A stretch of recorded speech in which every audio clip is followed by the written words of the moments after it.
আসসালামু আলাইকুম ওয়া রাহমাতুল্লাহি ওয়া বারাকাতুহু। আলহামদুলিল্লাহ ওয়াসসালাতু ওয়াসসালামু আলা রাসূলিল্লাহ ওয়া আলা আলিহি ওয়া সাহবিহি ওয়া মান ওয়ালা আম্মা বা'দ। আউযু বিল্লাহি মিনাশ শাইতানির রাজীম। বিসমিল্লাহির রাহমানির রাহিম।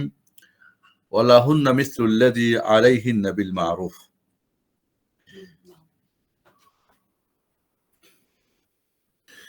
আলহামদুলিল্লাহ ইতিপূর্বে আমরা উম বৈবাহিক জীবনের, পারিবারিক জীবনের গুরুত্ব, তাৎপর্য, প্রয়োজনীয়তা নিয়ে কথা বলেছিলাম। এরপরে আ আমরা আলোচনা করেছি যে বিবাহর লক্ষ্য উদ্দেশ্যগুলো কি হবে। এরপর আমরা আলোচনা করেছি যে বিবাহ শুরুর ১ম ধাপটা ছেলে-মেয়ে চয়েস করা, পছন্দ করা, দেখা এবং সেটার ভিত্তি কি হবে। এর সাথে ছিল আমাদের যে আ ইসলামী শরিয়া বা সুন্নত তরিকায় বিবাহটা কিভাবে হবে। এই বিবাহর রোকনগুলো কি, শর্তগুলো কি, মুস্তাহাবগুলো কি, কিভাবে বিয়েটা পড়াতে হবে, এটা নিয়ে আলোচনা ছিল। এর মানে গত সপ্তাহে আমরা বিয়ে দিয়ে ফেলেছি, ঠিক না? বিয়ে হয়ে গেছে। এখন হাসব্যান্ড ওয়াইফ বিশেষ করে ৩ টা দোয়ার কথা বলেছিলাম, খুবই গুরুত্বপূর্ণ। আ এখন আজকে আমরা খুবই গুরুত্বপূর্ণ যেটা আলোচনা সেটা হলো হাসব্যান্ড ওয়াইফের যে অধিকারগুলো। ইসলাম যেহেতু একটা পরিপূর্ণ জীবন ব্যবস্থা, যে ইসলাম বিবাহের একটা সিস্টেম করে দিয়েছে, সেই ইসলামে একে অপরের প্রতি যে অধিকারগুলো, দায়িত্ব, কর্তব্যগুলো সেটাও কিন্তু নির্ধারণ করে দিয়েছে। এবং এগুলোর আদায় করার ব্যাপারে বা না করার ব্যাপারে দুনিয়া আখিরাতে তার হিসাবও হবে। তাহলে আমাদের একান্ত জানা দরকার যে দাম্পত্য জীবনে সুখ আনার জন্যে একে অপরের হকগুলো দিয়ে দেওয়া। ইসলামের একটা অত্যন্ত চমৎকার বৈশিষ্ট্য হলো ফাআতি কুল্লাযী হাক্কিন হাক্কা। ফাআতি কুল্লাযী হাক্কিন হাক্কা, সবার হক সবাইকে দিয়ে দাও। ওকে? যেমন ১০ প্রকার হক আছে। আজকে এই ১০ টা হক যদি আমরা একে অপরকে দিতাম তাহলে আমাদের এত সমস্যা আর থাকতো না। যেমন সর্বপ্রথম হক আল্লাহ সুবহানাহু ওয়া তাআলার। একমাত্র তারই ইবাদত করতে হবে, তার সঙ্গে কাউকে শরিক করা যাবে না। পজিটিভ হক তাওহীদ, নেগেটিভ হক শিরক। ২ নম্বর এটা মানে সংক্ষিপ্তভাবে, ডিটেইলস তো আছে তফসিল। ২ নম্বরে রাসূল সাল্লাল্লাহু আলাইহি ওয়াসাল্লামের হক। অর্থাৎ যা কিছু আমি ইবাদত করব আল্লাহর এবং যা ছাড়বো তা একমাত্র রাসূলের তরিকায় হবে। এটা সুন্নাত এবং অন্য কোনো তরিকা আমরা নিব না। এটা রাসূলের পজিটিভ হক সুন্নাহ এবং নেগেটিভ হক হচ্ছে বিদআত। এরপর ৩ নম্বরে বাবা-মার হক। নিঃসন্দেহে সন্তানের এমনকি আল্লাহর সন্তুষ্টি, বাবা-মার সন্তুষ্টির উপরে আল্লাহ শর্ত জুড়ে দিয়েছেন। রেজাল রব্বি রেজাল ওয়ালিদাইন। বাবা-মা সন্তুষ্ট না হলে আল্লাহ সন্তুষ্ট হবে না। এবং যে বাবা-মা উভয় বা একজনের অসন্তুষ্টি বা নাফরমানি করবে তার জন্য জান্নাত যাওয়া অনেক কঠিন হয়ে যাবে। আ এবং ৪ নম্বর হচ্ছে হাসব্যান্ড ওয়াইফের হক। যেটা আজকে আমরা আলোচনা করব। যে একজন স্ত্রী একজন এবং স্বামীর যে একে অপরের হকগুলো, সেটা যৌথ হক হোক অথবা একক, স্ত্রীর স্বামীর প্রতি বা স্বামীর স্ত্রীর প্রতি বা যৌথ উভয়ের প্রতি যে হকগুলো ৩ প্রকার হকগুলি করা হয়। এরপরেই যেটা আসবে সন্তানদের হক ৫ নম্বরে। সন্তানদের হক, তাদের বাবা-মা হিসাবে একজন সৎ বাবা-মা হওয়া, তাদের হালাল খাওয়া এবং তাদের যেখানে লালন-পালন হবে, লালিত-পালিত হবে সেখানে পরিবেশ ভালো রাখা, তাদের সুশিক্ষার ব্যবস্থা করে দেওয়া। কারণ সুশিক্ষায় আনোয়ার, কুশিক্ষায় কি বলে কুশিক্ষায় জানোয়ার। এই যে হকগুলো রয়েছে তাহলে ৫ টা আল্লাহ সুবহানাহু ওয়া তাআলা, রাসূল সাল্লাল্লাহু আলাইহি ওয়াসাল্লামের, বাবা-মার, হাসব্যান্ড ওয়াইফ, সন্তানদের। ৬ নম্বরে হক আত্মীয়স্বজনের। আত্মীয়স্বজন সেটা ব্লাডের হোক, বাবার দিকের, মার হোক, অথবা দুধ পানের মাধ্যমে হোক, অথবা বিবাহ শাদীর মাধ্যমে হোক। এই ৪ ভাবে আত্মীয়তার সম্পর্ক সাধারণত হয়ে থাকে। এরপরে ৭ নম্বরে যেটা হচ্ছে যে পাড়া প্রতিবেশীর হক যেটা। যারা আমার আশেপাশে যারা আছে তাদের হক। মুসলিম হলে তার আত্মীয় হলে ৩ টা হক। একটা আত্মীয়তার, একটা মুসলিম আর একটা প্রতিবেশী হওয়ার জন্যে। সে যদি মুসলিম হয়, আত্মীয় না হয়, তাহলে তার ২ টা হক। কি বলে? একটা মুসলিম এবং প্রতিবেশীর হক। আর সে কাফেরও হয়, অমুসলিমও যদি হয় তবু তার একটা হক, প্রতিবেশী সেজন্যে। এরপরে হলো সাধারণ মুসলিম যারা, হয়তো আমার সে কেউ না। আগেরগুলো যতগুলো গেছে কেউ না। বাবা-মাও না, হাসব্যান্ড-ওয়াইফও না, ছেলে-মেয়েও না, আত্মীয়স্বজন না, পাড়া প্রতিবেশীও না। সাধারণ মুসলিম। আমি হয়তো এখন গেছি সৌদি আরবে। ওখানে অনেক হজের সময় অনেক মুসলিমদের স আমে সম আ কি বলে? মিলন মেলা, এখানে অনেক ধরনের মানুষ, সাদা, কালো সব ধরনের লোক। প্রতিটি মুসলিম যেকোনো জায়গায় যায়। এই যেগুলি আমার আত্মীয়তার সাথে পড়ে না, প্রতিবেশীর সাথেও আসে না। এবং সাধারণ মুসলিমদের হক রয়েছে। এগুলো ৮ টা। ৯ নম্বরে হক যেটা হচ্ছে রাজা প্রজার হক। যিনি রাজত্বর দায়িত্বে থাকবেন যারা, তাদের হক রয়েছে আ কি বলে? প্রজার উপরে, এবং প্রজাদেরও হক রয়েছে রাজার উপরে। সেটা হয়তো একটা আ ফ্যাক্টরিতে হতে পারে, মিল ফ্যাক্টরি বা যেকোনো একটা কোম্পানি বা যেকোনো, বা একটা অফিস, যিনি বস আছেন তার তো হক রয়েছে, তাদেরও হক রয়েছে। তিনি যেমন তাদের কাছ থেকে কাজ আদায় করে নেবেন, তো তাদের সুযোগ সুবিধা, ভাতা ইত্যাদি, বোনাস-টোনাস বা চিকিৎসা ইত্যাদি তাদের সেটা দিতে হবে। সব মেরে খাবে, কোম্পানি বন্ধ করে বলবে জ্বলে গেছে ফ্যাক্টরি, তা তো না। এরপরে যেটা হলো অমুসলিমদের হক। অমুসলিম যদি মহারেব হয়, যুদ্ধে লিপ্ত হয়, তাহলে তার কোনো অধিকার নেই। বাট সে যদি জিম্মি হয়, মুসলিমদের দেশে কর দিয়ে, ট্যাক্স দিয়ে থাকে, তাহলে তার আ কি বলে? নিরাপত্তা, তার জানমালের, তার পরিবারের আবরু-ইজ্জত রক্ষা করা মুসলমানদের প্রতি ফরজ হয়ে যাবে। এভাবে যদি মুস্তামিন হয়, মুস্তামিন মানে মানে যেটা কি বলে? নিরাপত্তাধারী, যেমন এখন আমাদের পাসপোর্ট নিয়ে, ভিসা নিয়ে আসে, তারও অধিকার রয়েছে। এবং মুআহাদ, যাদের সঙ্গে ইসলামী রাষ্ট্রের যে সমস্ত কাফেরের সঙ্গে কি রয়েছে? চুক্তি রয়েছে। এই ৩ প্রকার কাফিরের কিন্তু হক রয়েছে। বাট যে যুদ্ধে লিপ্ত তার কিন্তু কোনো অধিকার নেই। তার কোনো অধিকার নেই। তাহলে এই যে ১০ প্রকার হক, ফাআতি কুল্লা দি হাক্কিন হাক্কা। সবার হক সবাইকে দিয়ে দাও। তো এই যে অধিকারের ব্যাপারটা, আমরা যদি একে অপরকে এই ১০ টা হক যদি দিয়ে দিই, তাহলে পৃথিবীটা কেমন হবে বলেন তো? আর এই পৃথিবী গড়ার জন্য কিন্তু ইসলাম এসেছে। আর এজন্যই মডেল হচ্ছেন মোহাম্মদ সাল্লাল্লাহু আলাইহি সাল্লাম। কিন্তু আমরা আসলে সবকিছু এলোমেলো করে ফেলেছি। সবচেয়ে আমার দুঃখ লাগে যে আমাদের জানার কোনো আগ্রহই নাই। জানি না। যা জানি ভুল জানি। আর যেটুকু জানি সেটুকু আমরা আমল করি না। বড় কঠিন অবস্থা। আমি খুব পেরেশানি আছি যে আমাদের জানার আগ্রহ নেই। আজকে একটা ক্লাস হবে। দেখা যাবে যে আমরা ১০-১৫ জন এসেছি, বাকিরা বাস। কিন্তু আমরা হাজার লক্ষ মানুষ, হাসব্যান্ড ওয়াইফ জানি না কার কি অধিকার। চলুন তাহলে আমরা হাসব্যান্ড ওয়াইফের অধিকারগুলি নিয়ে আলোচনা করি। কারণ আ ফিকহুল উসরার মধ্যে পারিবারিক যে ফিকাহ রয়েছে, বুঝ রয়েছে বা বিধিবিধান রয়েছে, এখানে খুব গুরুত্বপূর্ণ যে হাসব্যান্ড ওয়াইফ একে অপরের হকটা জানবে। সেটা যৌথ হোক, যেমন ভালোবাসা। ২ জন ২ জনকে ভালোবাসবে, যৌথ হক। ঠিক আছে? আ যেমন স্ত্রীর হক স্বামীর প্রতি, তার খাওয়া-দাওয়া, তার ভরণ-পোষণ ইত্যাদি স্বামীকেই দিতে হবে। স্ত্রীর হক যেরকম স্বামীর হক স্ত্রীর প্রতি, যে তার বাড়ি, তার ধন-সম্পদ, ছেলে-মেয়ে, তাকে হেফাজত করা ইত্যাদি। তাহলে আমরা একক হতে পারে স্বামীর প্রতি, স্বামীর স্ত্রীর প্রতি, অথবা যৌথ হতে পারে। তো আজকে আমরা হকগুলো, বিশেষ করে স্ত্রীর হক স্বামীর প্রতি এবং স্বামীর হক স্ত্রীর প্রতি নিয়ে আলোচনা করব। যতটুকু সম্ভব আমাদের ইনশাআল্লাহ। চলুন ১ম এ আমরা শুরু করি হুকুকুল মারআতি আলা যাওজিহা। একজন নারীর হক স্বামীর প্রতি। বলবেন স্ত্রীরটা আগে কেন? আল্লাহ তো আগে বলছেন, ওয়ালাহুন্না মিসলুল্লাযি আলাইহিন্না বিল মারুফ ওয়ালিরিজালি আলাইহিন্না। তাহলে এখানে রব্বুল আলামিন আ স্ত্রীদের বা নারীদের হকটার কথা আগে বলছেন। এবং ফাসসাররা বলছেন কেন নারীর কথা আগে বলা হয়েছে? এইজন্যে যে নারীরা, পুরুষরা তাদের অধিকার হয়তো ছিনে নিতে পারে, জোর-জবস্তি করে, বাধ্য করে, কিন্তু নারীরা যেহেতু দুর্বল, হয়তো অনেক সময় পারে না। সেজন্য তাদের হকটা আল্লাহ বলছে, ওয়ালাহুন্না মিসলুল্লাযি আলাইহিন্না বিল মারুফ। ওয়ালাহুন্না, নারীদের জন্য অধিকার রয়েছে, মিসলুল্লাযি আলাইহিন্না, যা তাদের উপর রয়েছে, বিল মারুফ, ন্যায়সঙ্গতভাবে।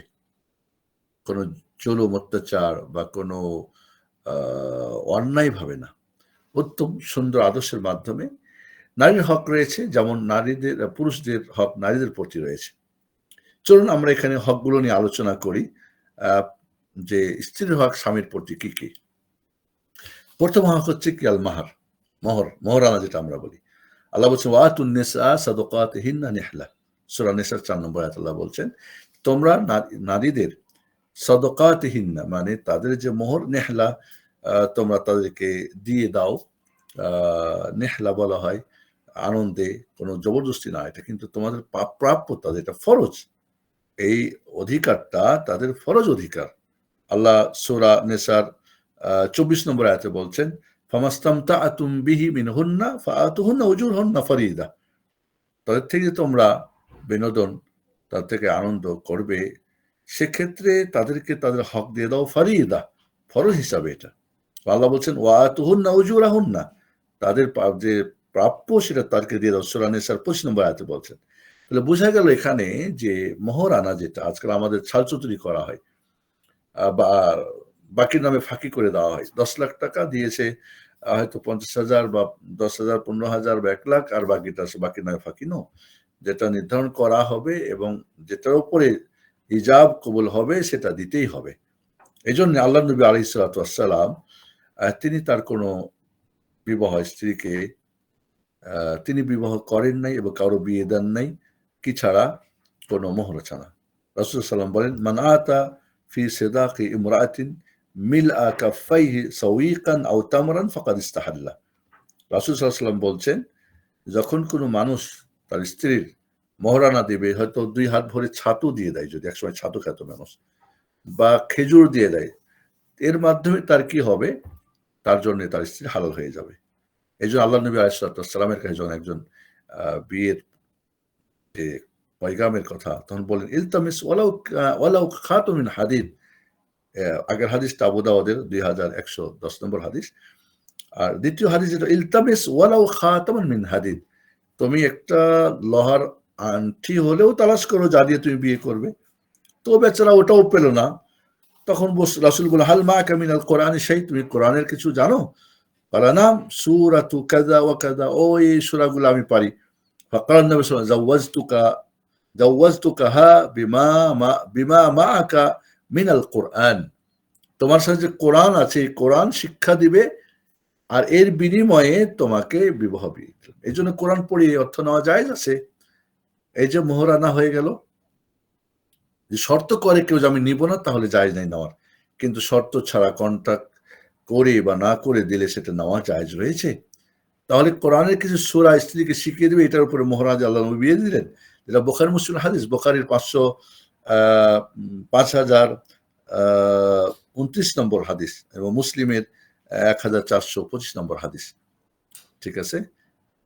তো এই জন্যে মোহরে যত কম হয়, সহজ হয়, সেটাই ভালো।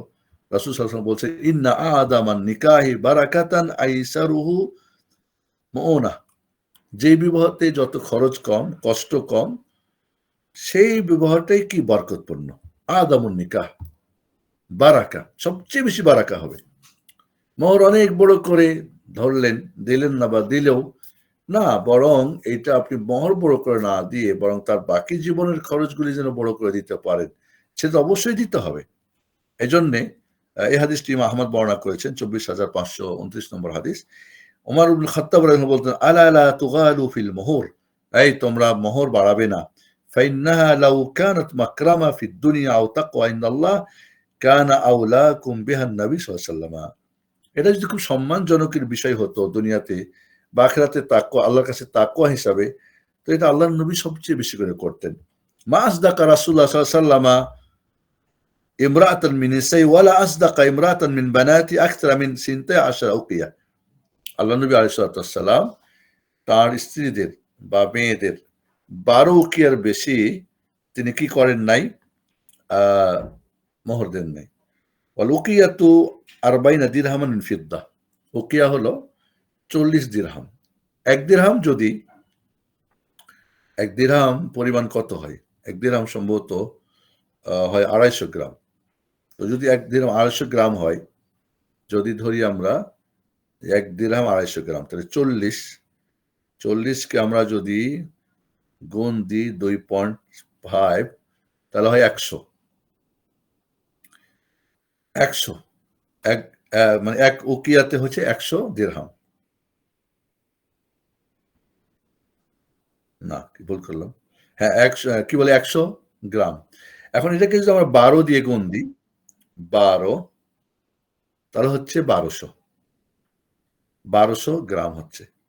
এটাকে যদি আমরা করি কি ভরি বানাই, তাহলে ভাগ আ ১১.৬৬ তাহলে ১০২ বা ৩ ভরি হয়।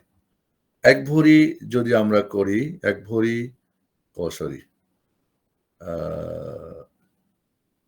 আমরা যে গুণ দিই কত দিয়ে গুণ ২১২২ ক্যারেট তাহলে আসে এখানে ২,১৬,১২৩ টাকা।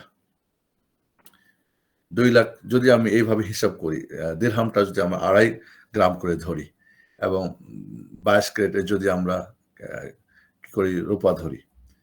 তাহলে এটা ছিল সবচেয়ে বেশি সেই যুগে। আবার অনেকেই বলে কি মোহরে ফাতেমি মানে এটাই দিয়ে এখন দিতে হবে না। এখনকার সেই যুগের ১ দিরহাম কি এখনকার এই যুগের এক সমান? তো সেটাই উত্তম মনে করা, মাহরে ফাতেমি বলা সেটাও ঠিক না। তবে আমরা রাসূল সাল্লাল্লাহু আলাইহি ওয়াসাল্লাম সবচেয়ে বেশি দিয়েছেন। তাহলে এখানে আমরা অনেক সময় মহারানাকে বেশি করে ধরি কিন্তু দিই কম। এটা কিন্তু ঠিক না। আ আপনারা জানেন যে সবচেয়ে পৃথিবীর উত্তম মোহর কার ছিল? জানেন আপনারা? উম্মু সুলাইম রাদিয়াল্লাহু তাআলা আনহা। উম্মু সুলাইমকে যখন আবু তালহা প্রস্তাব দিলেন, আবু তালহা অনেক ধনটবান ছিলেন। তাকে বললেন স্বর্ণ, রূপা যা সবকিছু দেব। বলেন যে, "আপনি তো ওই একটা মানুষ, একটা কাঠমিস্ত্রি, একটা পুতুল বানাই, ওইটারে সেজদা করেন। আপনি আপনাকে আমি চাই না। আপনি মুশরিক আর আমি মুমিনা। সম্ভব না। আপনি ইসলাম গ্রহণ করেন তাহলে আপনার ইসলাম গ্রহণটাই হয়ে যাবে আমার মোহর।" সুবহানাল্লাহ। এবং কি বলে উম্মে সুলাইম বললেন যে, "আপনার মতো পুরুষকে তো প্রত্যাখ্যান করা যায় না। তো আপনি ভাবে চিন্তে দেখেন।" তো ভাবে চিন্তে তারপরে ফিরে এসে বললেন, "আশহাদু আল্লা ইলাহা ইল্লাল্লাহ ওয়া আন্না মুহাম্মাদ রাসূলুল্লাহ।" তখন আনাসের মা উম্মে সুলাইম বললেন, ইয়া আনাস জাউবিজ আবা তালহা।" এখানে কিন্তু আনাস রাদিয়াল্লাহু আনহু উম্মে সুলাইম তার মার ওয়ালি হিসেবে বিয়ে দিয়েছিলেন। আল্লাহু আকবার। এর মানে আনাস তখন হয়তো সম্ভবত সাবালিক হয়েছিল বা তার রুশ বুদ্ধি শুদ্ধ হয়েছিল। তাহলে আনাস হয়ে গেলেন ওয়ালি। মার বিয়ে দিলেন আবু তালহার সাথে। তাহলে সবচাইতে পৃথিবীর শ্রেষ্ঠ যেটা সাবিত আল বুনানি বলেন, "ফামা সামি'না বিইমরাতিন কাদ কানাত আকরামা মাহরান মিন উম্মি সুলাইম ফাদাখালা বিহা ফাওয়ালাদাত লাহ।" আমরা উম্মে সুলাইমের চাইতে উন্নত সম্মানজনক কোনো আর আ কি বলে মোহর আমরা জানতাম না। যার মোহর ছিল আবু তালহার কি বলে কি ওর নাম? আবু তালহা রাদিয়াল্লাহু আনহুর ইসলাম গ্রহণ। আল্লাহু আকবার। তাহলে এই মহরটা দেওয়া হবে সেটা তার স্ত্রীকে হালাল করার জন্যে। এটা তার আ কি বলে বাড়িঘর সাজানো বা ইত্যাদি না। এজন্যে স্বামীর কাজ হবে কি তার বাড়ি এবং তার বাড়ির আসবাবপত্র এগুলো সাজানো। এবং এক্ষেত্রে ২ পক্ষ থেকেই সাহায্য করবে। তবে শর্ত করে না যে ডিমান্ড দিতে হবে, ফ্রিজ দিতে হবে, এত খাট পালং দিতে হবে, না। শর্ত ছাড়াই আল্লাহ নবী আলাইহিসসালাম ফাতেমা রাদিয়াল্লাহু আনহাকে কিছু আসবাবপত্র পাঠিয়েছিলেন। তাহলে ২ পক্ষ থেকে আসবাবপত্র করা হবে। তবে এখানে স্থাবর, অস্থাবর, নগদ, বাকি, ফুল নগদ, ফুল বাকি, কিছু নগদ, কিছু বাকি যেটা আমরা আগে আলোচনা করেছি। আ সবটাই চলবে। তো বাকি নয় ফাঁকি চলবে না। তবে এটা ফরজ দিতেই হবে। অনেক সময় দেখা যায় যে আমাদের সামাজিকভাবে ৳১০,০০,০০০ করে এটা কি দিতে হবে জিজ্ঞেস করে।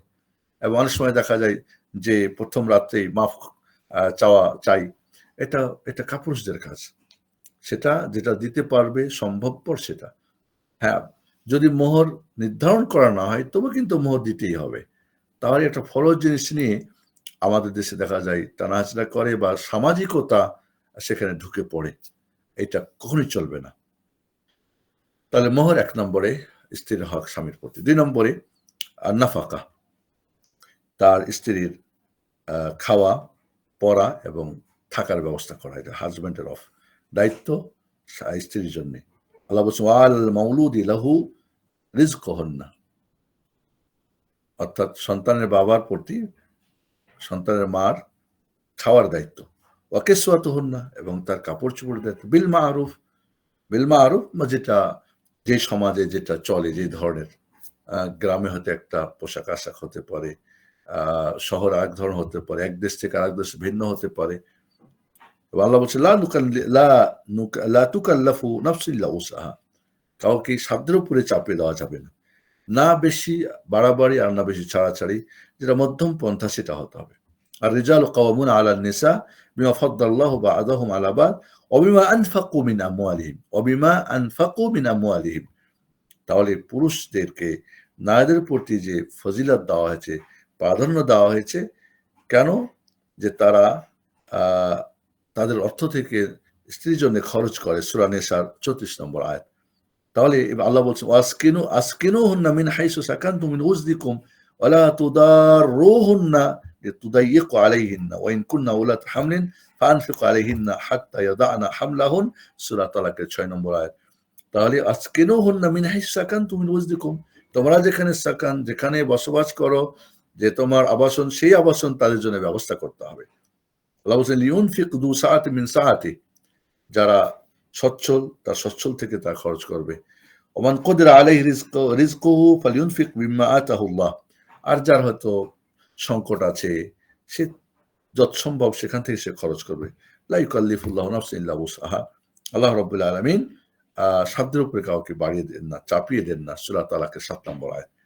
তাহলে এখানে আল্লাহ নবী আলাইহিস সালাতু ওয়াস সালাম তিনি হজের ময়দানেও বলেছিলেন, কি বলেছিলেন? যে ওয়ালাহুন্না আলাইকুম রিজকুহুন্না ওয়া কিসওয়াতুহুন্না বিল মারুফ, ওয়ালাহুন্না স্ত্রীদের জন্য তোমাদের প্রতি তাদের খাওয়া দাওয়া এবং কিসওয়াতুহুন্না তাদের লেবাস পোশাক আশাক, মারুফ মানে যেটা সমাজে চলে, যে সমাজে সেইভাবেই দিতে হবে। একটা শিক্ষিত মেয়ের কেমন বা যে ফ্যামিলির বা যে স্ট্যাটাসের, সেই জায়গা থেকে তাকে দিতে হবে।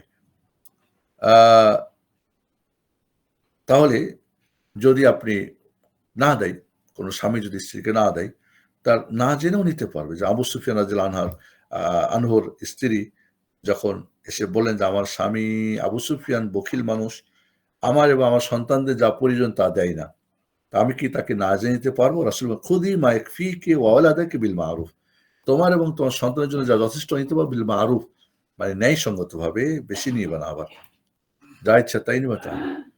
এজন্যে মুআবিয়া আল কুশাইরি বলছেন, কুলতু ইয়া রাসূলাল্লাহ মা হাক্কু যাওজাতি আহাদিনা আলাইহি, আমাদের স্ত্রীদের হক কারো প্রতি, স্বামীর প্রতি কি? তিনি বললেন আন তুতইমাহা ইযা তাইমতা, যখন তুমি খাবে তা তাকে খাওয়াবে, ওয়া তাকসুহা ইযা ইকতাসাইতা, তুমি যখন তাকে পরবে তাকেও পরাবে, আও ইকতাসাবতা, ওয়া লা তাদরিবিল ওয়াজহা, চেহারার মধ্যে মারধর করবে না, ওয়া লা তুকাব্বি, এবং তাকে তুমি কি করবে না,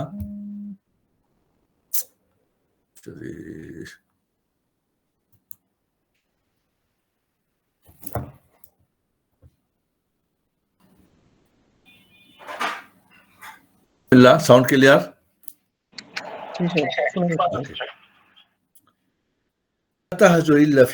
এবং বাড়ি ছাড়া অন্য কোথায় তাকে রাখা যাবে না। কোনো কারণে রাগ গোসা হলে বাড়িতে রাখতে হবে, বাড়িতে বের করা যাবে না।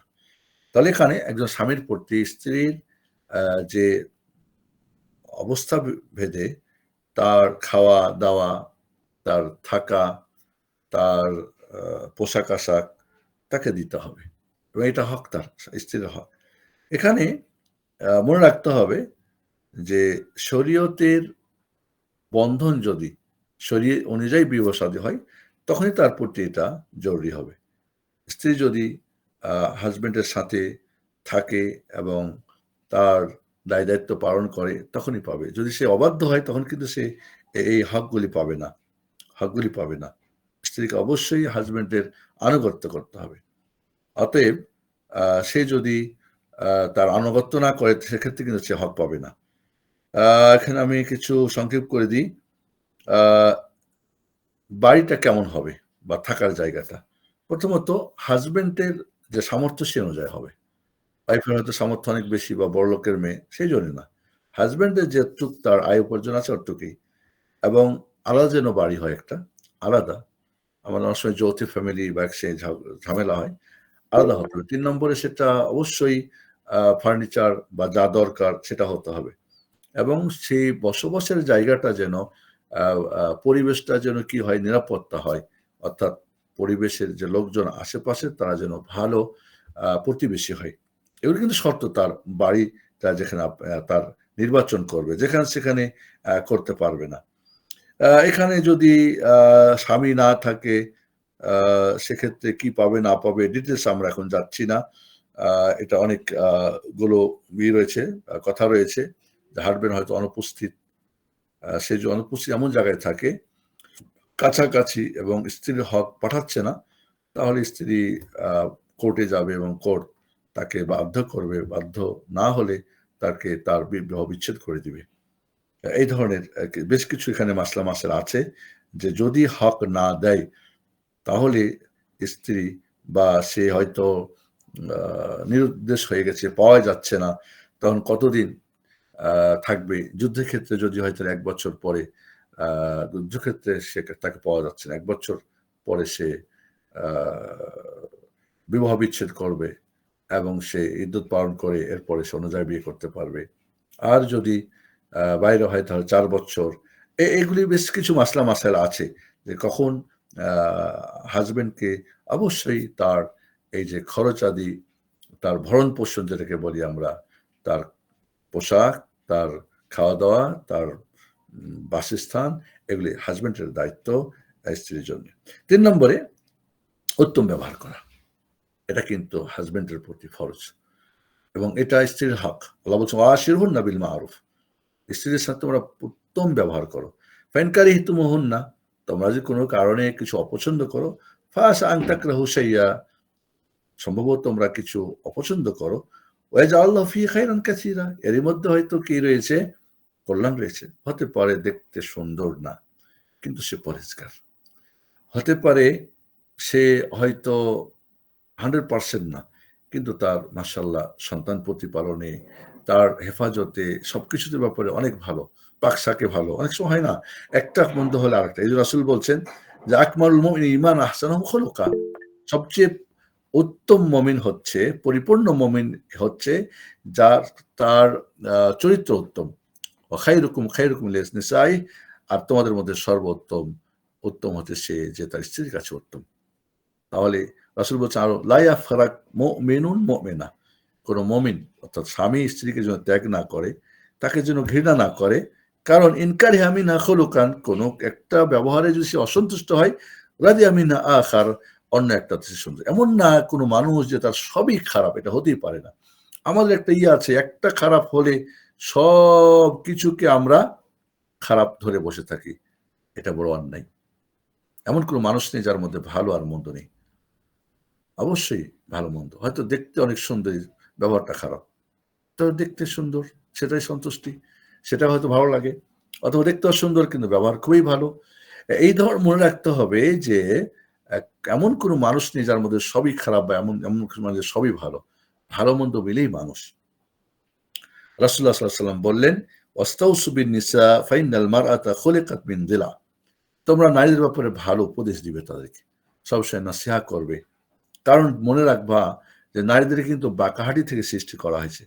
ওয়াইন্না আ'ওয়াজা শাইইন ফিদ-দিলা আ'লা, এবং সবচেয়ে বাঁকা হলো যে সবচেয়ে উপরে। অর্থাৎ নারীদের সবচেয়ে বাঁকাটা কি? তাদের জিহ্বা। এমন একটা কথা বলে দিবে যে একেবারে অবস্থা মানে আ বেঘাত করে ফেলবে। ইন যাহাবতা তুকিমুহু কাসারতা। আর তুমি চাও ওটা সোজা করবা, তাহলে এই যে তার জিভকে সোজা করে ছাড়বেন। ডানে বামে বলতে পারবে না, তাহলে ভেঙে ফেলবা। ওয়াইন তারাকতাহু লাম ইয়াজাল আওয়াজ, আর ছেড়ে দাও যদি তাহলে আরো বাঁকা হতেই থাকবে। ইস্তাউসু বিন নিসাই খাইরা, তোমার নারীদের ব্যাপারে কি তোমরা ভালো নসিহত করো তাদেরকে। মুসলিম শরীফের ১৪৬৮ নম্বর হাদিস। তাহলে এইভাবে, এবং মনে রাখতে হবে অন্য হাদিসে আছে যে যদি তুমি সোজা করতে চাও মানে সোজা হলো ভেঙে ফেলবা। আর ভেঙে ফেলা মানে তালাক দিয়ে দেওয়া। তাহলে এই যে এখানে আল্লাহ নবী আলাইহিস সালাতু ওয়াস সালাম একজন নারীর সঙ্গে ভালো ব্যবহারের ব্যাপারটাকে গুরুত্ব দিলেন। আল্লাহ নবী আলাইহিস সালাতু ওয়াস সালাম বলছেন, "কুল্লু মা ইয়ালহু বিহি রাজুলুল মুসলিম বাতিল।"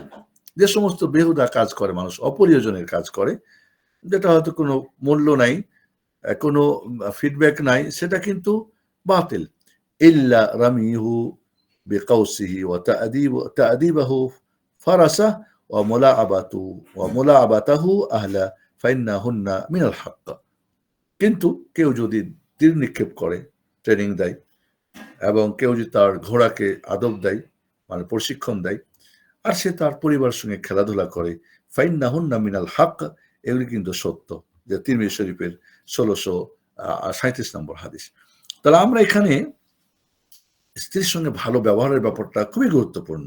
মা আয়েশা সিদ্দিকা বলেন, রাসূলুল্লাহ সাল্লাল্লাহু আলাইহি ওয়াসাল্লাম আর আমি দৌড় প্রতিযোগিতা করে আমি জিতে গিয়েছিলাম। এরপরে যখন আমার একটু মানে শরীরটা ভারী হলো, এরপরে প্রতিযোগিতায় গিয়ে আমি হেরে গেলাম, রাসূল জিতে গেল। অর্থাৎ রাসূল আয়েশার সাথে কি করতেন? দৌড় প্রতিযোগিতা করেছেন। তখন রাসূল বললেন, হাদিহি বিতিলক, ওই যে তুমি জিতে গেছিলে, আজকে আমি জিতেছি, সমান সমান এবার হয়ে গেল। যেটা আবু দাউদের 2578 নম্বর হাদিস। এইভাবে তাহলে বোঝা যাচ্ছে যে একজন স্ত্রীর হক স্বামীর প্রতি, তার সঙ্গে উত্তম ব্যবহার করা, উত্তম তার সঙ্গে আচরণ করা।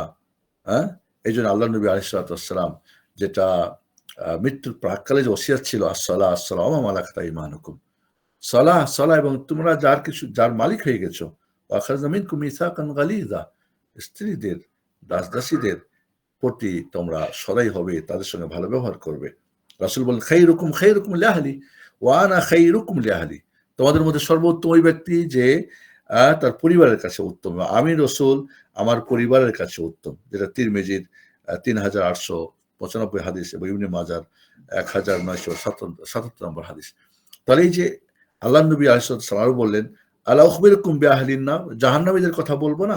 তারপর বললেন, কুল্লু উতুল্লিন জাওয়াদিন মুস্তাকবির। জাওয়াজ বলা হয় যে পরিবারের প্রতি খুব শক্ত, কঠোর, খুবই কঠোর। হ্যাঁ, যেখানে আল্লাহ কঠোরতা করেছে, রাসূলের সেটা তো আমার, কিন্তু ব্যবহারে খুব কঠোর, তারাই কিন্তু জাহান্নামের কথা রাসূল বললেন। রাসূল আরো বললেন, হাল্লা বিকরান তুলাইবুহা ওয়া তুলাইবুক, জাবিরকে বললেন, তুমি কি কুমারী বিয়ে করো নাই কেন? যে কুমারী মেয়ে তোমার সঙ্গে খেলবে, তুমি তার সঙ্গে খেলাধুলা করবে। তো এই যে মানে বলতে চাচ্ছেন আমরা যে একজন স্ত্রীর যে অধিকার, তার সঙ্গে ভালো উত্তম ব্যবহার করা। 4 নম্বর যে অধিকারটা হচ্ছে যে কোনো প্রকার তাকে কষ্ট দেওয়া যাবে না, এবং যদি একাধিক তার ওয়াইফ থাকে তাহলে সেক্ষেত্রে ইনসাফ করতে হবে। আল্লাহ বলছেন, ফামসিকুহুন্না বিমা'রুফ আও সারিহুন্না বিমা'রুফ, ভালোভাবে রেখে দাও অথবা ভালোভাবে তাদেরকে ছেড়ে দাও। ওয়ালা তুমসিকুহুন্না দিরারান লিতা'তাদু, তাদেরকে তুমি কষ্ট দেওয়ার জন্য রেখে দিবা। জাহিলিয়াতের জমানায় তালাক দিত, আবার যখন ইদ্দত শেষ আবার আবার নিত, আবার তালাক দিত, এইভাবে করে কষ্ট দিত। ওমান ইয়াফআল যালিকা ফাকাদ যালামা নাফসাহ, আর তখনই ইদ্দত চলে আসলো, 3 পিরিয়ডের মধ্যেই শেষ। তুমি আর 3 বার তালাক দিলে শেষ, এখানে তুমি আর বারবার দিবা আর ফেরত নিবা, তার সুযোগ নেই। রাসূল সাল্লাল্লাহু আলাইহি ওয়াসাল্লাম বললেন, লা তাদরিবিল ওয়াজহা ওয়া লা তুকাব্বিহ ওয়া লা তাহজু ইল্লা ফিল বাইত, তুমি তোমার স্ত্রীর চেহারার মধ্যে মারবে না, তাকে কোনো অপমান করবে না, এবং তাকে যদি কোনো কারণে তার সঙ্গে তুমি বিছানা ত্যাগ করতে চাও, বাড়ির ভিতরেই, ঘরের ভিতরে তাকে দূরে কোথাও ভাগিয়ে দিবে না। তাহলে এখানে সুবহানাল্লাহ, আমাদের মনে রাখতে হবে যে যদি হাজব্যান্ড ওয়াইফের মধ্যে যদি কোনো কি হয়, ভালো মতো সম্পর্ক থাকে, উত্তম ব্যবহার করে, তাহলে কিন্তু সেখানে তালাক চাওয়া যেমন হারাম, এবং কাজীর কাছে গিয়ে সে যদি তালাক চায়, সেটাও সে তার তালাক দেওয়াতে পারবে না, বাধ্য করতে পারবে না।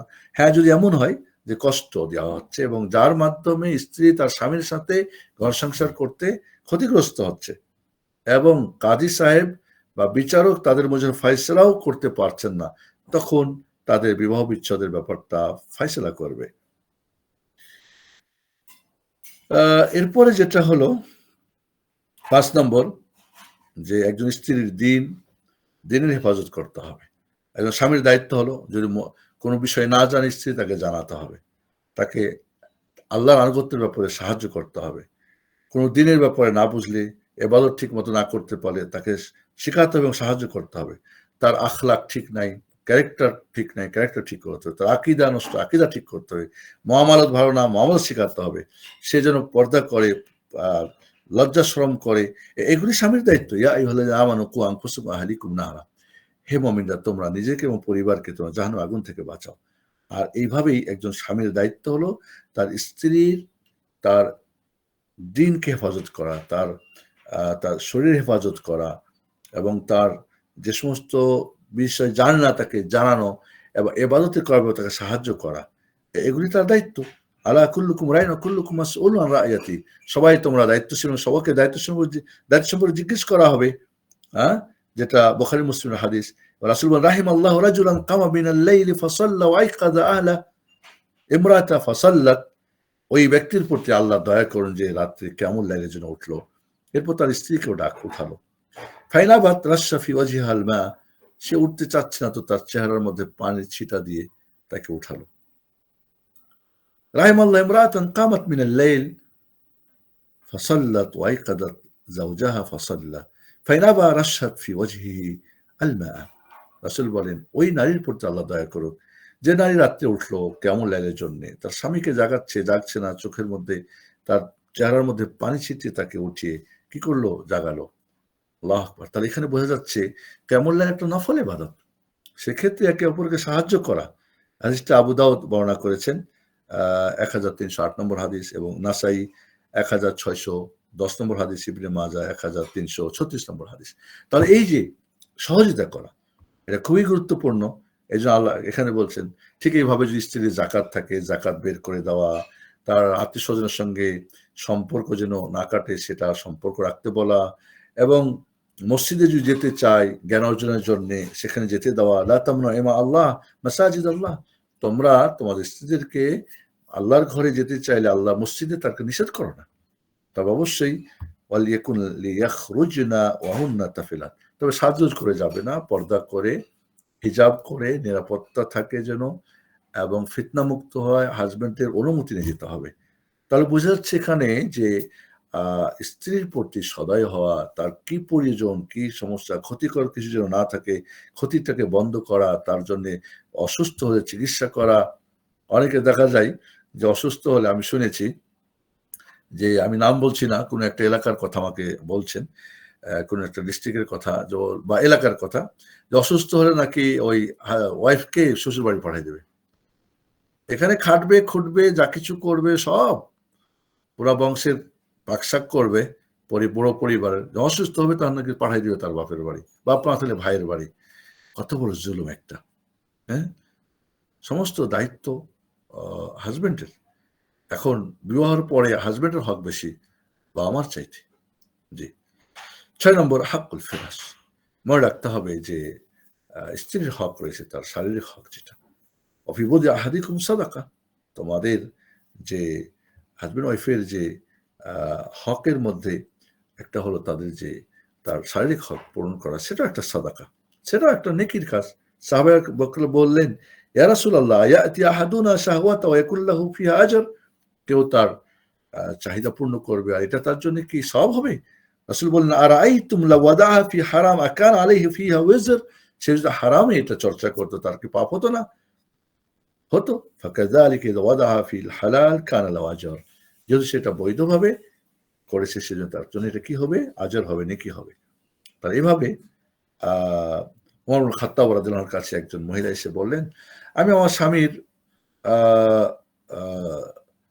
সে দিনে রোজা রাখে, রাত্রে নামাজ পড়ে, আর তার ব্যাপারে আমি কোনো অভিযোগ করতে চাই না, যেহেতু সে আল্লাহর আনুগত্য করে। তো ওমর ফারুক বললেন, নি'মা যাওজ, নি'মা যাওজু যাওজুকি, তোমার হাজবেন্ড তো খুবই ভালো, দিনে রোজা রাখে, রাত্রে নামাজ পড়ে, তুমি তার আল্লাহর আনুগত্যের ব্যাপারে কোনো শিকায়ত করতে চাচ্ছ না। তো বারবার ওই মহিলা রিপিট করে, ওমর ফারুক একই কথা বলেন। কাব রাদিয়াল্লাহু আনহু বসেছিলেন, ইয়া আমিরাল মুমিনিন হাযিহিল মারআ তাশকু যাওজাহা ফি মুবাদাতিহি ইয়া আন ফিরাশি, হে আমিরুল মুমিনিন, এই মহিলা কিন্তু তার ওয়াইফ, তার হাজবেন্ড সম্পর্কে অভিযোগ করছে যে তার সাথে সে রাত যাপন করে না। ফাকালা ওমর, কামা ফাহিমতা কালামাহা ফাকদি বাইনাহুমা, কাব যাও, তুমি যখন বুঝেছো দুইজনের তাহলে ফয়সালা করো। বলে তাহলে তার স্বামীকে ডাক দেন। নিয়ে আসা হলো, যে জিজ্ঞাসাবাদ করলো, পরে তিনি ফয়সালা করলেন যে 4 দিনে 1 দিন রোজা ভাঙতে হবে, তার হক আদা করতে হবে এবং 1 রাত তার সঙ্গে থাকতে হবে, তুমি 1 রাত ইবাদত করতে পারবে না। এইভাবে এরপর ওমর রাদিয়াল্লাহু আনহু তাকে বললেন যে, ওহ, অনেক সুন্দর তোমার বুঝ, তো যাও, তাকে তিনি কাজী বানায় দিলেন।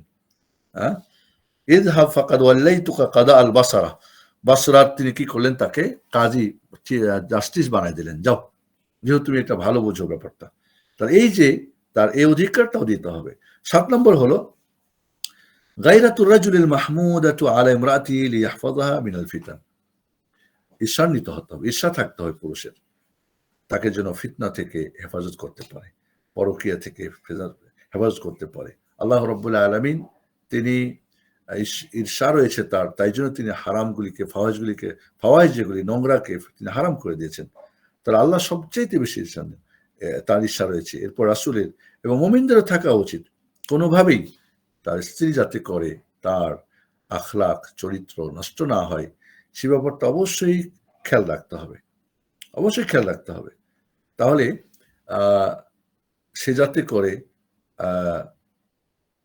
গায়ের মাহারামের সঙ্গে চলাফেরা না করে, অবাধ মেলামেশা না করে, বাজারে বাজারে না ঘোরে, এবং তাকে রাসূল বলছেন লা ইয়াদখুলুল জান্নাতা দাইয়ুস, দাইয়ুস সে যে তার পরিবারের ব্যাপারে সে ঈর্ষা নেই, কোথায় ঘুরলো, কোথায় গেল, বরং তার বন্ধু-বান্ধবের সঙ্গে সামনে বসে গল্প করবে, এটা অবশ্যই হারাম। অতএব তাহলে তাকে তার হেফাজত করতে হবে, তাকে স্বামীর দায়িত্ব, তার ঈর্ষা থাকতে হবে, কোনোভাবেই যেন কোনো পরপুরুষের সাথে ওঠা বসা না করে, কোনো পরকীয়াতে না যায়, এই ব্যাপারগুলো অবশ্যই তার খেয়াল রাখতে হবে। এই হলো 7 নম্বর। 8 নম্বর হচ্ছে তারারুহা ফিল বাইত, বাড়িতে অবস্থান করতে হবে। অপ্রয়োজনে কোনো নারী, কোন স্ত্রী তার বাড়ি থেকে বের হবে না। আল্লাহ বলছেন ওয়াকারনা ফি বুয়ুতিকুন, রাসূলদের স্ত্রীদের কথা বলছেন, উম্মাহাতুল মুমিন তারা যেন বাড়িতে অবস্থান করে, ওয়ালা তাবাররাজনা তাবাররুজাল জাহিলিয়াতিল উলা, এবং জাহিলি জামানার যে বেপরদায় চলাফেরা যেন না করে। আর সেটা কি, ফালা তাখরুজনা লিগাইরি হাজা, অপ্রয়োজনে বের হওয়া। জাহিলিয়াতের জামানায় অপ্রয়োজনে বাইরে ঘোরাঘুরি করতো, সাজগোজ করে বেপরদায় করতো। তাহলে এখানে মনে রাখতে হবে যে নারীদেরকে অবশ্যই বাড়ি থাকতে, অপ্রয়োজনে বের হতে পারবে না। বিশেষ প্রয়োজন হলে বের হবে, বিশেষ প্রয়োজন হলে তারা বেরই হবে, তাছাড়া তারা বের হবে না, এটাই হলো নিয়ম। এমনকি মসজিদে যেতে হলেও অনুমতি নিতে হবে, এবং সেক্ষেত্রে অবশ্যই তাদেরকে সাজগোজ করা যাবে না, আতর মাখা যাবে না, এবং বাড়ি তাদের জন্য উত্তম সালাতের জন্য। মহিলাদেরকে মসজিদে নামাজ পড়ার জন্য উৎসাহিত করাও চলবে না।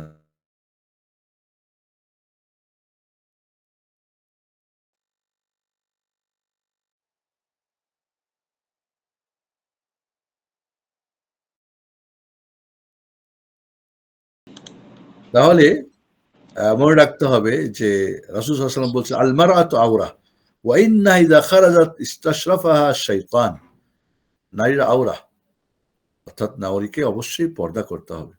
আর যখন সে বাড়ি থেকে বের হয়, শয়তান তখন তাকে উঁকি মারে দিয়ে রাখে। উঁকি মারে, শয়তান উঁকি মারা মানে কি, শয়তানের কাজ করবে সে। ওয়া ইন্নাহা লা তাকুনু ইলা ওয়াজহিল্লাহি আকরাবা মিনহা ফি কারি বাইতিহা, এবং আল্লাহ সবচেয়ে প্রিয় তখনই যখন সে তার বাড়ির অন্তর্মহলে সে থাকে। এই যে উম্মে হুমায়দকে আল্লাহ নবী বলছেন তুই বাড়িতে নামাজ পড়ো, তোমার সেটাই উত্তম তোমার জন্য। তাহলে এখানে অপ্রয়োজনে সেজন্য বাড়িতে, মানে তার দায়িত্ব হলো স্বামী তার উপযুক্ত বাসস্থান দিবে এবং সেখানেই সে থাকবে, সে বের হয়ে অপ্রয়োজনে যাবে না।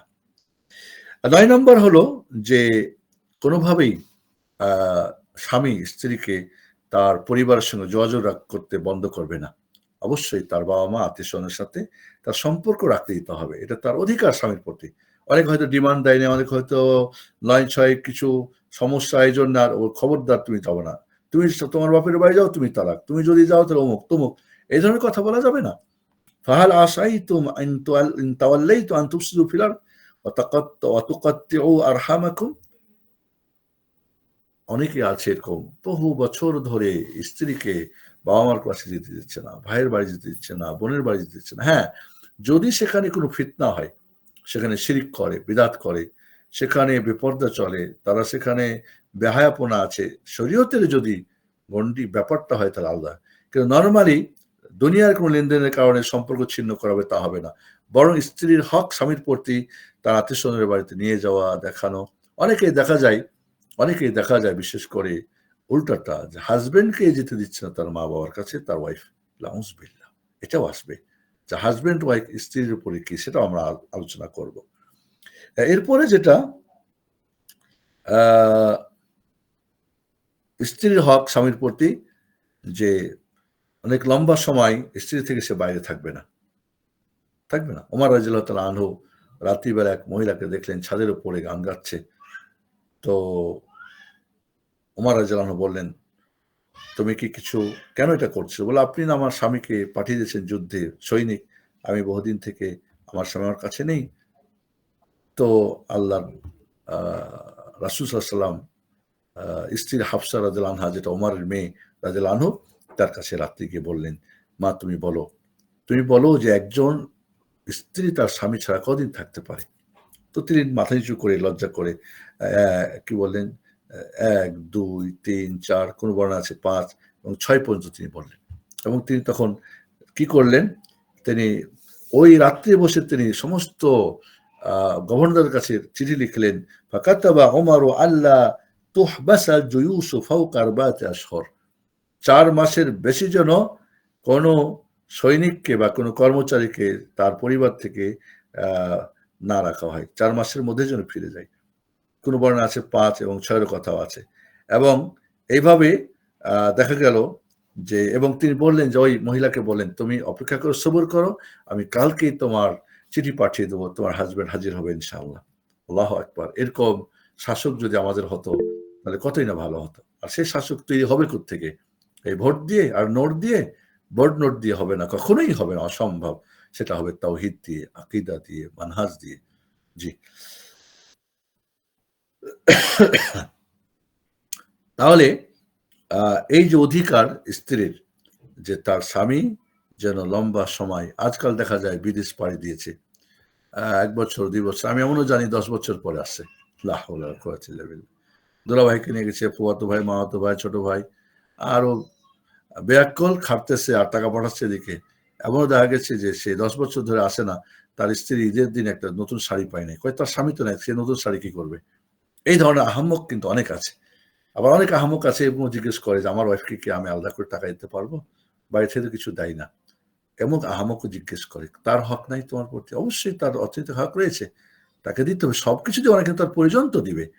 তাহলে এই যে লম্বা সময় ধরে, এবং এই লম্বা সময় থাকার কারণে সে যদি কষ্ট পায়, সে যদি ৪ মাস অতিক্রম হয়ে যায়, ঊর্ধ্বে ৬ মাস, এরপরে স্বামী না আসলে সে কোর্টে গিয়ে তার বিবাহ বিচ্ছেদ করে নিতে পারবে।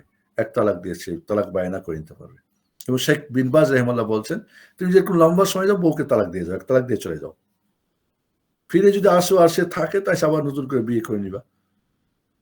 আর সে যদি ইচ্ছা করে তোমাকে ছেড়ে, সেজন্য তার পথটা উন্মুক্ত রাখো। ১ তালাক দিয়ে রাখো, সবর করলে তুমি এসে বিয়ে করতে পারবে। ও সবর না করার যায় বিয়ে করতে পারবে। এইভাবে তাকে ঝুলিয়ে রাখার কি অর্থ হয়? তাহলে আজ আমাদের সমাজে দেখা যায় যে, এই ধরনের এখন স্বামী অনেকদিন না থাকলে যদি ৪ বছর তার লাস্ট সময়সীমা। যদি নিরুদ্দেশ হয়ে যায়, ৪ বছর পরে তার মৃত্যু সাব্যস্ত করে কোর্ট থেকে তার বিবাহ বিচ্ছেদ করে দেবে। ঠিক আছে? বা যদি যুদ্ধক্ষেত্র হয়, সাইদুল মোসাইব বলছেন, তাহলে ১ বছর। যুদ্ধক্ষেত্রে পাওয়া যাচ্ছে না তার লাশ বডি। তাহলে বুঝতে হয়তো মারা গেছে। তবু ১ বছর অপেক্ষা করো। হতে পারে। এইভাবে লম্বা সময় তাকেই করা যাবে না। তারপরে যেটা হচ্ছে আ স্ত্রীকে তার বাড়িতে স্বাধীনতা দিতে হবে। বাদী বানায় রাখবেন পরিবারের কাছে? না। মার কাছে বা বড় বোনের কাছে, বড় ভাবির কাছে? না। তার স্বাধীনতা দিতে হবে এবং তার সঙ্গে কোনো আ তাকে কোনো ভয় প্রদর্শন করানো যাবে না। তাকে সুন্দর, এবং তার সঙ্গে বিভিন্ন বিষয়ে পরামর্শ করতে হবে। আল্লাহ নবী আলাইহিস সালাতু ওয়াস সালাম উম্মে সালামার সঙ্গে পরামর্শ করেছেন। ওয়াইশাবিরহুম ফিল আমর ওয়া আমরুহুম শুরা বাইনাহুম। না, স্ত্রীর সঙ্গে পরামর্শই করা যাবে না, এরকম কিছু জাহিলরা বলে থাকে। না, আল্লাহর নবী পরামর্শ করেছেন, আমাদেরও করতে হবে। স্ত্রীর সঙ্গে তার আ কি বলে আ পরামর্শ করা এবং আরো যেটা হলো স্ত্রীর জন্য স্বামীর প্রতি হক যে স্ত্রী যেমন সাজগোজ করবে স্বামীর জন্য, স্বামীর জন্য তার জন্য সাজগোজ করে। এটাও তার অধিকার। ইবনে আব্বাস রাদিয়াল্লাহু আনহু বলেন, "ইন্নী উহিব্বু আন আতাযায়্যানা লিজাওজাতি কামা তাতাযায়্যানু হিয়া লি।" আমি পছন্দ করি আমার স্ত্রীর জন্য ওইভাবে সাজগোজ করা যেমন আমার স্ত্রী আমার জন্য সাজগোজ করা আমি পছন্দ করি। এটাও তার অধিকার। এটাও তার অধিকার। তাহলে আ এরপরে ১২ নম্বর হচ্ছে মিরাস। যদি স্ত্রীর অধিকার হলো স্বামীর যদি বাচ্চা-কাচ্চা থাকে, এই স্ত্রীর ঘর বা অন্য ঘরে তাহলে ৮ ভাগের ১ ভাগ পাবে। ২ আনা পাবে যেটা বলা হয় আমাদের দেশে। আর যদি ছেলে-মেয়ে না থাকে তাহলে ৪ ভাগের ১ ভাগ পাবে, 1/4 পাবে। এই অধিকার থেকে অনেক সময় স্বামীরাই বঞ্চিত করে দেয়। অনেক সময় পরিবার বঞ্চিত করে দেয়। তো এটা অবশ্যই চলবে না। হ্যাঁ? তো এই যে অধিকারগুলো আমরা বুঝতে পারলাম যে স্ত্রীর হক রয়েছে স্বামীর প্রতি। প্রায় ১২ টা হকের কথা আমরা এখানে বলেছি। এখানে অনেক ডিটেইলস ছিল আমি সংক্ষিপ্ত বলেছি। তাহলে এই হকগুলোকে যদি আমরা না দিই তখনই তো আমাদের সমস্যাগুলি।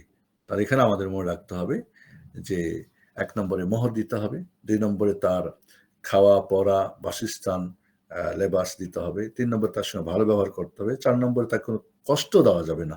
একাধিক যদি ওয়াইফ থাকে তাহলে ইনসাফের সঙ্গে ইনসাফ করতে হবে। ৫ নম্বরে তার দিন এবং দিনের হেফাজত করতে হবে। কোন ধরনের গোমরাহ এবং তার শিক্ষা, দীক্ষা, আকীদা, মানহাজ, মুআমালাত শিখাতে হবে। ৬ নম্বর ছিল তাকে সেটা বিছানার হক দিতে হবে। ৭ নম্বর ছিল যে আ স্ত্রীর ব্যাপারে ঈর্ষা থাকতে হবে। মানে উল্টাপাল্টা করবে আর কিছুই বলবে না এমনটা না। দায়ুস হয়ে জাহান্নামে যাবে।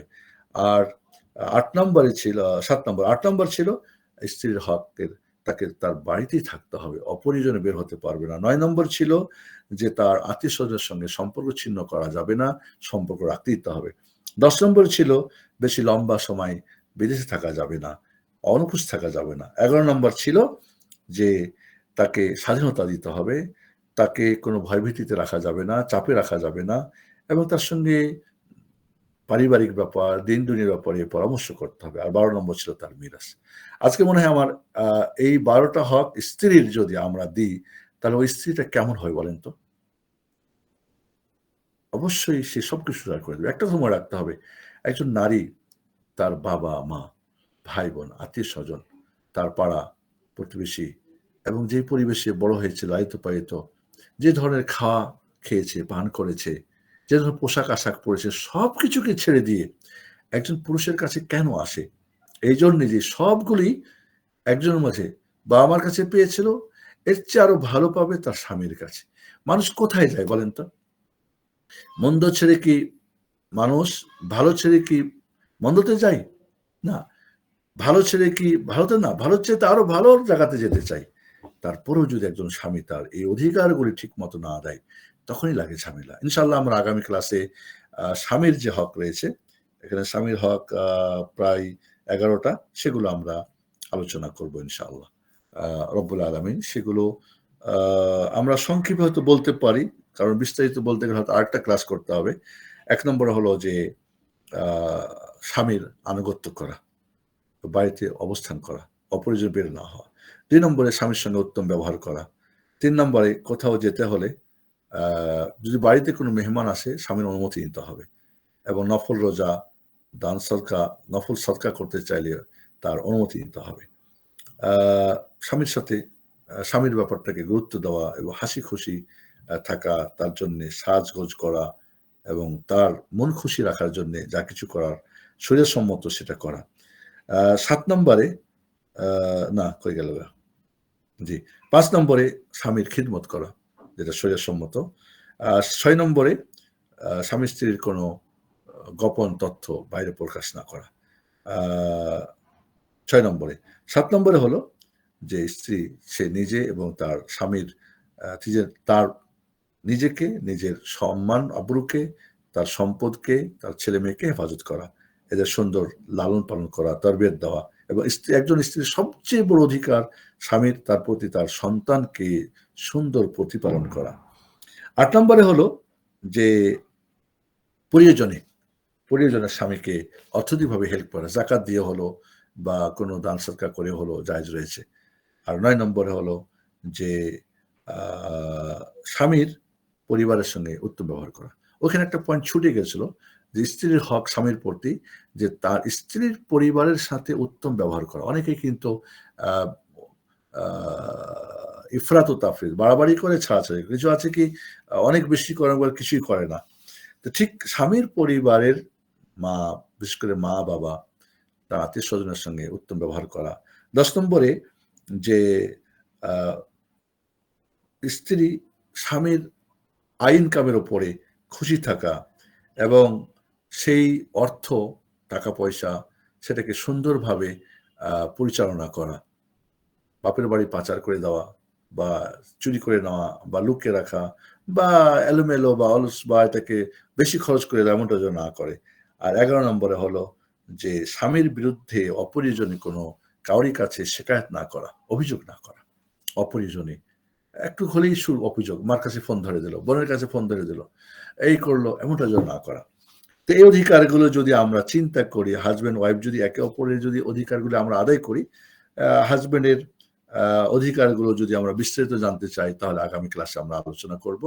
আজকের মতো এখানে শেষ করছি। আল্লাহ সুবহানাহু ওয়া তাআলা হাজব্যান্ড ওয়াইফের যৌথ অধিকারগুলো, এর মধ্যে কিছু আছে যৌথ, ঠিক আছে, এবং স্ত্রীদের, এবং কিছু আছে একক, এবং সবচাইতে স্ত্রীর প্রতি স্বামীর অধিকার হলো সন্তান প্রতিপালন। আজ অধিকাংশ মারাই সন্তান প্রতিপালনে এরা একেবারেই দুর্বল, জানেই না, বুঝেই না, দুনিয়াদারি বেশি, দিন ঠিক রাখে দুনিয়া করার আগ্রহ কম। এই জন্যে এই বিষয়গুলো আমাদেরকে প্রচন্ডভাবে যদি আমরা গুরুত্ব দিই, হাজব্যান্ড ওয়াইফের একে অপরের অধিকারগুলো দিয়ে দিই, তখনই হবে দাম্পত্য জীবন সুখীময় ইনশাআল্লাহ। এরপরে আমরা ইনশাআল্লাহ হাজব্যান্ড ওয়াইফের কি করলে দাম্পত্য জীবন সুখী হয়, হক তো জানলাম, এগুলো একে অপরকে দিবে, কোন কোন কাজগুলো আমরা সুখী হওয়ার জন্য করব। আর যদি কোনো সমস্যা দাঁড়িয়ে যায়, সেই সমস্যার সমাধানে আমরা কি করব। এটা অনেক লম্বা একটা পার্ট, 2টা, তবে আমরা সংক্ষিপ্ত বলার চেষ্টা করবো ইনশাআল্লাহ। আজকের মধ্যে শেষ করছি। কারো প্রশ্ন থাকলে শুরু করেন। জি। বারাকাল্লাহু ফিক।